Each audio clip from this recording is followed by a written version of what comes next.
Guys, I actually had fun talking to you. Wow. I finally went back to the gym. I'm just like never feeling good enough. Wow. Therapy session. Like I've recently been seeing someone and it's nice. It's nothing, we don't even talk about it. Are we going here? I slept until 10 past 8.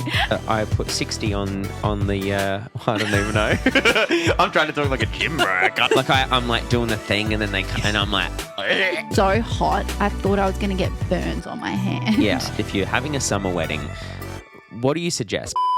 All right, we're back. Not in black this time. I'm in white. You're in black. I'm in black. Welcome back. I'm not sure if we're going to be alive for much longer, depending on whether or not our previous episode's been released or not. I know, it's scary. We may be captured by... Thank you to the 5 people who listen to us. Yeah. We might be captured by the content creators and killed, murdered, gone. We're in a back alley somewhere or in an ocean, drowning with an anchor on our ankles. Who knows? Or we may have made some friends. Who knows? But we'll see how that goes. That was actually a very fun podcast. I actually had fun talking to you. Stuff. Wow. We talked for about 50 minutes constant without stopping. We did. It was we really nice. Did. I enjoyed it. It was a good topic. Yeah, that was a good podcast. So it's good to be back. I think we're getting into the flow of things. We're starting to get into the flow. The first one back was horrendous. It was terrible. I listened to it. Sorry again, everyone. Look, nothing can be worse. Nothing can be worse than the Barbie episode. So yeah, well, oh God. That one actually, by the way, that's deleted off of everything. I don't ever want to see that again. Can you, but let's just take a moment. How? We made an episode. You know why I think we did it is because we were trying to like do something that was on topic of that. Like the Barbie movie just come out and it was so controversial that we were like, let's do, I think I said, let's do an episode on that was Barbie. all you. Let's just put it out there. You're like, let's go to Big W and buy a Barbie and then we'll return it, but we'll buy it and we'll put it on the table. But then we even went to the movies and watched it. Yeah, and then reviewed it like we're experts. What the fuck? What is wrong with us? At least we get out there and we try new things. I just hope someone had a laugh out of it. I returned those Barbie dolls back to Big W. The kids we bought them for didn't want them. I was going to say I'd be more concerned if you still had them here because, well, anyway, look, that was cringe. We've come a long way. We're very aware of that. So we are back. There will be no more movie reviews. I can promise you that. There might be a movie review, just not on Barbie. I may still take Brad to Big W to buy him some dolls, but... God, this isn't good for my image. My golly. Okay. Reviewing Barbie movies, shitting on content creators, it's all happening. Anyway, how's your week been? What's going on? You're finally over your Bali belly. So that was last week. I've still got like stomach issues. Yeah, you're going to be like that for a few weeks. I don't know what's going on. Like I wake up and I feel like I'm in Bali again. Because your gut needs to be repaired. Yeah, it's gross. That would make me anxious. I wouldn't leave the house. I've probably got parasites in me. You probably do. I'd get that checked. But anyway. Is there like a worming tablet you can take? Yeah, Marley's probably got some. Why are we talking about this? Anyway, moving forward. What's happening? Well, I finally went back to the gym. Oh. I haven't gone to the gym since mid-December, as you can tell. And I went, and what kind of, shocked me was that, by the end of me going to the gym last year, I was benching, I think, 88 kilos. I could do like 3 reps of it, but I could do like almost 90 kilos. And I weigh 68 kilos. So, for me, it was a big deal. But I went to the gym the other day, yesterday, and I put 60 on the what do you even call it? The rail? I don't even know. I'm trying to talk like a gym bro. I don't even know what to say. But yeah, I put 60 on the bench, and I struggled. I really struggled with it. You've been sick. That's what happens. Yeah, no, but that's 20 odd, almost 30 kilos. That's how quickly your body can go like that. That's why they say consistency is key. But you can't help it. You're sick. You just get back into it. Oh, no one's watching. I was doing it, and I was like, oh God. Don't worry. I'm that guy that was like struggling to push 60. No, you're fine. No, do you think people stand there at the gym and go, oh my God, he can only push 60? No, I don't think that at all. No, they don't. However, I must say, I've had real bad imposter syndrome this week. Real bad. What, the gym? Everywhere. Yeah, okay. Everywhere Talk to me about it. What's going on? No, I don't know what it is. I've had this before. It's very sporadic. Like I've never been good with confidence. And I don't know what really specifically triggered it, but like big time imposter syndrome in the sense that I'm just like never feeling good enough. Wow. Therapy session. Here we go. But like I'm just comparing myself to others where I would normally not do that. I went through a big phase of doing it when I went through some trauma, but I've thought I got past it. But yeah, lately I'm fine. Like I'll get over it. But it's just annoying because it's like, why? Just your brain just wanders. I think it's probably like us, obviously. We spoke about a couple of weeks ago with the ghosting and that kind of stuff. It's like, oh yeah, am I too old for this now? Like, does no one want me? But in terms of like wedding stuff, yeah, and I think that's probably hit me and then gone into my personal life. So anyway, it's fine. Is what it is. I've just keep busy and get back to the gym. And I don't really give a fuck if people are watching me in the gym, whatever. Like they can laugh, but like you just got to keep going. And I think just trying to. I'm not a good positive self-talker. Like. At all. So many people are like, you just need to think positively. You need to tell yourself this and then it'll happen. Never been good at that. No, I do think like I think past experiences, especially from when we were kids, bake into us for when we're older. And then we sit here and we go like, I don't get where these thoughts are coming from, or I don't know why I feel like an imposter, or why I don't feel confident. But I think a lot of that can stem from like some stuff that maybe you've even forgotten about from childhood. Maybe. Probably. As a kid, I got called fat a lot as a kid, right? And so it's probably always whatever. Like you. I laugh about it now, but like there are times that you know my close friends, you know, they'll be talking to me about like gym stuff or where we're at, and I'll say, oh, I'm feeling really fat, like at the moment or whatever, and you'll laugh at me. I say it sometimes, and I don't laugh at you. No, not laugh at me. I get it. The idea is insane that I could even claim to be fat. Yeah. Almost offensive to some people, but they're when I was little, as a joke, as like a it was like the running joke as when I was little that I had big breasts, I had tits that they would say. They'd say, oh look at his tits, but I would be called fat a lot, and I think what can happen as we age is those kind of voices are still there. Still there, for sure. I might be at the gym feeling like I'm accomplishing something, and then all of a sudden there's kind of like that voice in the back of the head being like, you're that. And, I could be the best shape that I've ever been in, but I don't feel confident because I've never been told that I've got that I have a good physique or anything like that, because the voice that I hear is you're the fat. Opposite, correct. And I think that's something you have to constantly, and it's hard to explain to people that feeling. So like you feel.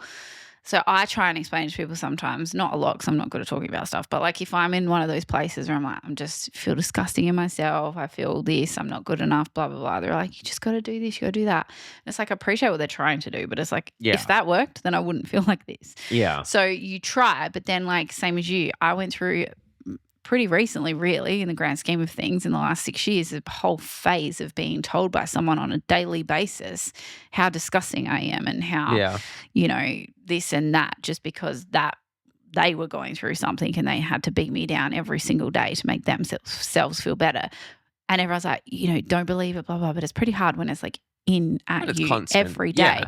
So like I find it really, really difficult to take a compliment for anything because I'm not used to the positive reinforcement. I mean, it's kind of like you may not believe what they're saying, but if it's daily for years, it's ingrained. It's ingrained. It's human nature. If someone tells you something long enough, but on the flip side of that, obviously being in a healthy relationship now and having the complete opposite of that, it's amazing, but I still struggle to take compliments like that. Like I know they're genuine. Fascinating about you saying that. Oh, sorry, I won't cut you off. You continue. No, it's fine. Carry on. What were you saying?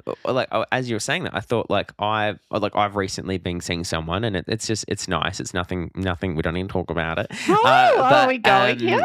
No, but like if she compliments me, I really struggle to believe what she's saying, and I almost feel like this is going to sound crazy, but sometimes I'm like, is she manipulating me? like when I get compliments, I'm like, don't stop, like you're just trying to do this in the moment to kind of get me to feel a certain way, but it's like no, that's a problem. Oh, it is a problem. That's a real problem. Oh, I acknowledge it's a problem. It's a real problem. I acknowledge I need help, but it is difficult. It's a good thing, and I think you learn to.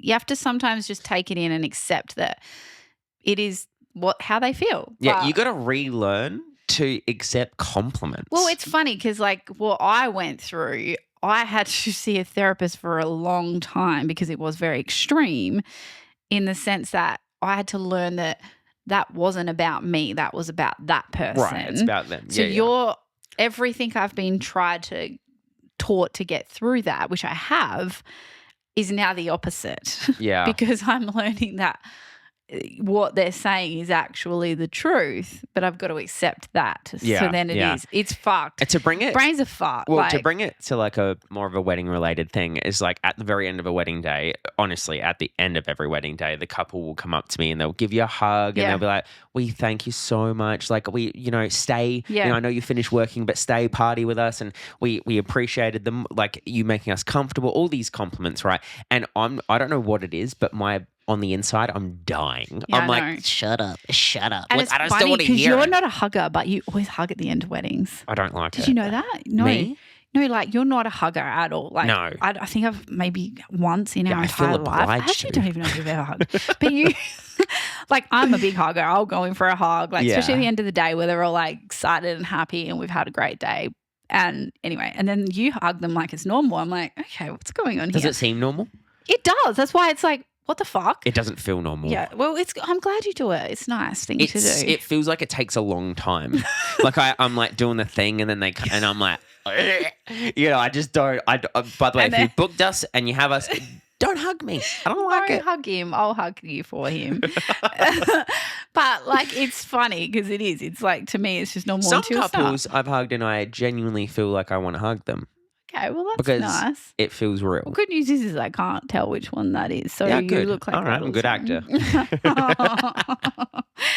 Oh, fuck. But anyway, that's fine. Like, I'll get over it. But yeah, this week specifically, it's just been a real, like, I don't know what it is. I think I just go you have through. you have those weeks where you just I've like, just been like, fuck, I'm at a level of busy I didn't even think was possible for me at the moment. Yeah. Which is crazy, but I'm also okay, which is weird because you've seen me at a level of chaos where I'm like fucking about to lose my shit completely. yeah, But at the moment I feel like that, but I have moments, but my moments are fleeting, whereas it was all the time. Like I literally couldn't have another single thing. I've got obviously our business, my other job, my kids, a developing business. a developing business, which is right in the thick of it developing. So Yeah, we're in all the planning of everything, buying stock. Like it's a lot. yeah. It's very exciting, but then that's going to add another element, but it's good. And then I think it's just like, You're a bit of overwhelm. You got a lot going on. it is, but it's like, I think I've just accepted that this is who I am. Yeah. I need to be busy. However, someone said to me, maybe it was you. They were By like, the way, I don't think you've ever not been busy I since don't think I've I've known ever, you. since I've been born, but Yeah. I think you said to me the other You day. had 3 jobs when you were 3. Pretty much. Like it's nonstop. Oh, it was so true. But I love it. But then I'm genuinely also in a place where I'm like, we need to sort this shit out because I need to have balance. I need some Yeah, but family then when you have time. balance, you're like, what's going on? Yeah, well, I don't know if it was you or someone said to me the other day that they were so bored they had to go for a walk or something. I'm like, what the fuck does it feel like to be bored? I would kill to be bored. Like, I don't think I've sat on my couch. Can't even tell you the last time that I sat on my couch and I was genuinely just like, I can relax because I've always got, that's probably the bad thing of working from home is your office is right there. It's like, I've got 7 million things I should You be feel doing. guilty to even put on a movie or something. But yeah. anyway, I would like to be bored a little bit. Maybe I'm feeling like that now. But then Isn't we're that- going isn't that away. Being bored is like a privilege. It's a privilege. It truly Yeah. is. Like even Isn't that fascinating? Isn't to it think funny? about? The other day when I had a wedding, I didn't start till 1 p.m. I didn't have kids. It was very rare. Didn't set an alarm, and I got up at 8:10, and it was like all my Christmases had come at once. And you're like 8:10. That's every day for God, me. my Christmas must be here every day. But I'm like, I slept until 8:10. I got up, I went to the gym, I had breakfast, I had a coffee, and then I went to the wedding. And I was like, oh my God, it was like the best present I could ever have. That's hilarious. Anyway, it's good. We'll get there. Anyway, new business incoming. Okay, so we want to have a chat around, this is mostly kind of like your topic. You do a lot of our run sheets and give our couples tips on how to kind of structure their day. But there's so many things to consider. Like when you're, organizing a wedding day, there's like, lighting that you got to consider, your key formality times like ceremony, reception, start time. There's so many things. So we could ramble on for way too long. But to kind of like give us somewhat of a structure about, giving tips and stuff, like when it comes to golden hour or lighting, what are what are some things that we can consider I guess for the a thing wedding is day? there's different, so depending on the time of year, getting married is a big consideration, obviously. So daylight savings is something people don't think about a lot. So that can affect obviously timing of formalities at your reception, considering when we need to take you out for sunset photos, for example. And it's So, like I always forget. oh, You get to everyone you get to does. certain Yeah. weddings and you're like, oh God, what But do you even mean our like, sunset's at 7? correct. You And you know, can Google it now and it'll tell you what time it is. But that's probably one of the biggest ones because it impacts so many things. We can control most things, but we cannot control the sun going down. So it is something we really, really try to get you to do and working around that. So you don't want to have your speeches starting at the time we need to take you out. So I guess the biggest factor is firstly, when you're considering ceremony reception times, start times, is what time of year are you getting married? Is it summer? Will the sun be setting at 8:30? Right. Is it winter? Is the sun going down at 5:30? So that's a big thing that people don't think about a lot of the time, which is normal. But, you could have your ceremony. By the time your ceremony is finished, it's dark. right. We can obviously take photos in the dark, but they're not going to look as nice. No. So A quick tip could almost be like, once you've got the date of your wedding, Google the sunset. Google what sunset time it is at your location. yes, at make your sure you specific put in your location. location. So when Right. I get the sunset times for our run sheets, I'll always put in the date, obviously the location, pretty Mm-hmm. precise, and it'll give you an idea. Obviously, it can change depending on the weather, but it's going to give you an idea whether it's 8:30 or 5:30. Well, I guess my question to you is like, when people say key formalities, they might think, the reception start time and ceremony. Obviously, ceremony is one of those key moments that you cannot change. You've already sent out invitations. People are expecting your ceremony to be at a certain time. They're organizing their day about arriving at the ceremony. But when it comes to the reception, I think one thing that couples don't, it's not that they don't prioritize it, but it's something that they don't think of. And that's why we're having this discussion is like, key in your sunset photos as a key moment of your wedding Or day. ask your photographer who's doing your run sheet, what time would you even suggest is not a bad idea. Or Right. speak with, this is where all your vendors need to work together because your caterers will be affected. We will be Right. affected. So everyone has to work together.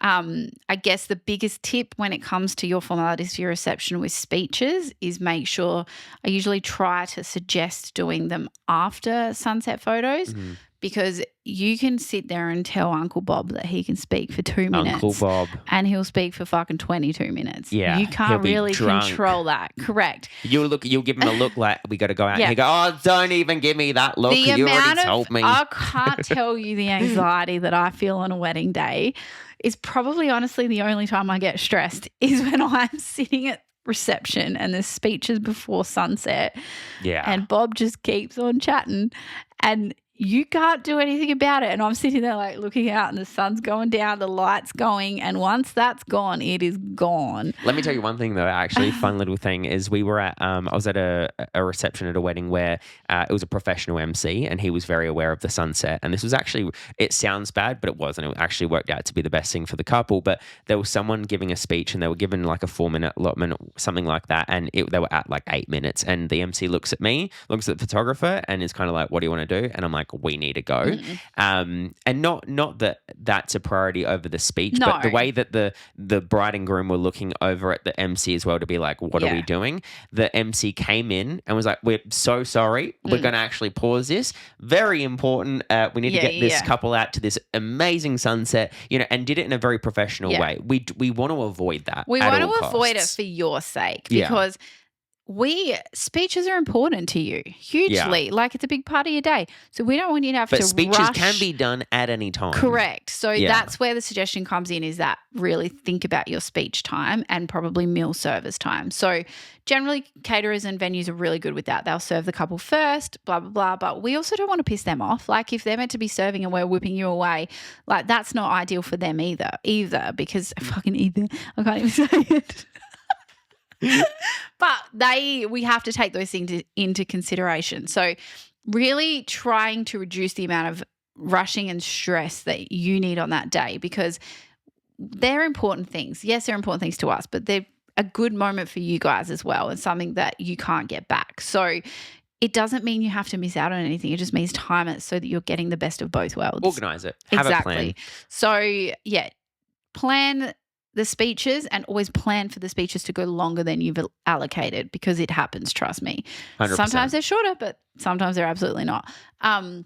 but you don't want to be sitting there worried about missing stuff. So, yeah, speech time, obviously stuff like cutting a cake and all that can be done whenever. Doesn't Right. matter. But that kind of thing that can be very unpredictable with how long they will take, let's get it done. Work with your caterers, Sunset. run sheets. Caterers will sometimes, or your meal services times can be dictated by you as well. So if you know your sunset photos are at 8 p.m. and we want to take you out at 7:40, don't have your main meal coming out at 7:45. Like Yeah. that's where you just work with that. But again, trust your vendors. Speak We to all them. work together, speak to us, ask questions because we'll be able to help you with that stuff. No, I love it. And another one is that is talked about a lot, I find, amongst wedding vendors is guest experience. Should couples worry about, let's say they have a 2 p.m., 3 p.m. ceremony and their reception doesn't start till 6. What do you do with the guests at that time? How do you avoid dead time? I've changed my opinion on this over the years because I'm all for like, it's your fucking day. The guests can figure it out. Right. But in saying that, I've also been on the other side too, where I'm a guest and it's like, I've been to a wedding before where we had 6 hours to kill. And I was like, fuck, I just want to go home and have sleep, to be honest. Right. Like, go home. You ain't coming back. And that happens at some weddings. Sometimes guests go home. But also for you, if I've also been on the other end of it where we went to a pub and we drank for 4 hours before we went back to the reception and everyone's half pissed by the time they get to your reception because it was a hot day and you just go, you drink, you've got time to kill, and then you get to the reception and it's like, okay, like it's a long day. Yeah. So I guess that you've got elderly, sometimes you've got people with kids. So I guess it's just trying to take that. Sometimes it's unavoidable because there's reasons that you need to have a long gap. But I guess just keep in mind. Especially like the Italian, Greek style weddings where you're having a ceremony at, say, 9 a.m. And that's a whole other game day. Like they know that's going to happen because most of those weddings are the same. And a lot of the time, you've got a lot of guests coming to the ceremony, but even more come to the reception. Like half the amount of people come to the ceremony for that exact thing. They don't want to get dressed and get ready and come in the morning and then have to leave and then come back. It's a whole thing. But they're just things to consider, I guess, when just when the planning your timing wedding and day. what those guests will do in between. Like most couples are really good if you have it on site. They'll have, cocktail hour or canapes while they're waiting. Yeah. So that is obviously very beneficial for you too because that's going to keep them, entertained and occupied. They are your guests, so obviously doing that. But at the end of the day, also they'll do whatever they need to do. People figure it out. They're big people. Yeah, but and I guess obviously organize your wedding day however you want to organize it. But I guess the best way to organize, best for your guests in terms of like timing wise, is those ceremonies that start at 4. Then the guests have canapes while we do the photo shoot. Then the reception's not an hour and a half after that. Where the difference is if you're having more of a larger wedding where you're having a ceremony early in the morning, say at a church, it's almost unavoidable what to do with the guests. They kind of just got to work it out for themselves. And they'll figure it out. They will. Yeah. But I mean, a lot of people will organise buses, that sort of thing as well, which is nice. But again, it comes down to each and every individual. But yeah, I guess the thing is, especially take into account the weather, what they're going to do, where they're going to be, how they're going to get there, that sort of thing too. So yeah. No, I like it. And another thing that's almost unavoidable is the difference between winter and summer weddings. So things like, if you're like, and we spoke about this, recently, we were at a wedding where they had their ceremony, I believe something like 3 p.m. Yeah. It was in broad, just absolute smacking Australian sunlight. Yeah. And the bride was running a little bit late and you've got 50, 60 odd guests sitting in absolute no shade. There's elderly people, there's kids start crying, it's a whole thing. So I guess one thing that you can't really avoid but we can give you some tips on is if you're having a summer wedding, what do you suggest? Because some people have it at 3 p.m. There's no umbrellas. Look, there's all these from experience, honestly, weather is one thing you cannot control. We can't do anything about it. You are going to get what you're going to get. And even if you're looking at the forecast for my wedding this weekend, it will probably change 4 or 5 times till then. However, if you know that you're getting married in summer, so December, January, February, whatever it is, I just personally feel like a 3 p.m. wedding in summer, if you know you're in a garden in the middle of the day, probably the hottest part of the day is fucking torture. I guess for everyone. and forget your guests. Like, Oh. not actually forget yes, but one thing that people don't understand is like at this wedding that I'm referring to, 2 of my cameras overheated. One of yours gave you an overheat signal. The celebrant's iPad literally switched off. She My had to go to a camera manual. was so hot, I thought I was going to get burns on my hand. Yeah, because Like- what I think people don't understand is when we are recording in 4K, the camera is doing so much processing at that time Yeah. that they heat up, right? Even on the coldest day, your camera will be hot. If you then put that camera out in 40-degree heat, you're actually running the risk. And we actually changed our. We'll always have backups, and we will plan for these We things. will have backups, but it's one of those things But- where, like, if I didn't have those little umbrellas that go on the top Yeah. of my cameras to stop the sun from beating off the camera, you would have had 2 cameras down, Yeah, which would have mean correct. that your ceremony coverage would have been 1 camera. Yeah. So look, these are things you shouldn't need to worry about, but they're unavoidable.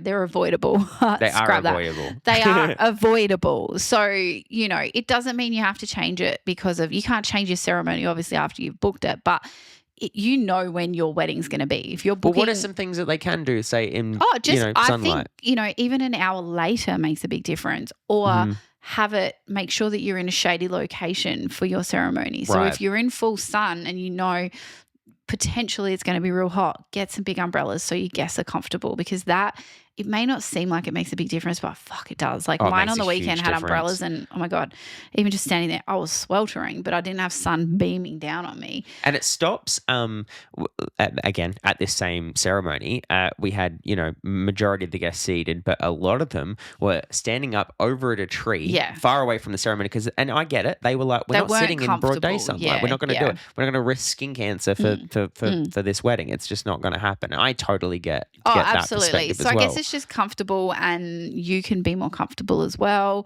Like, I guess shade, obviously having plenty of water and stuff like that, you can figure out on the day. But when you book your day, you know it's going to be at that time. Just take into consideration what time your ceremony will actually be. Yeah. And it's the same thing in winter. You can have it at fucking 2 o'clock, 3 o'clock, whatever.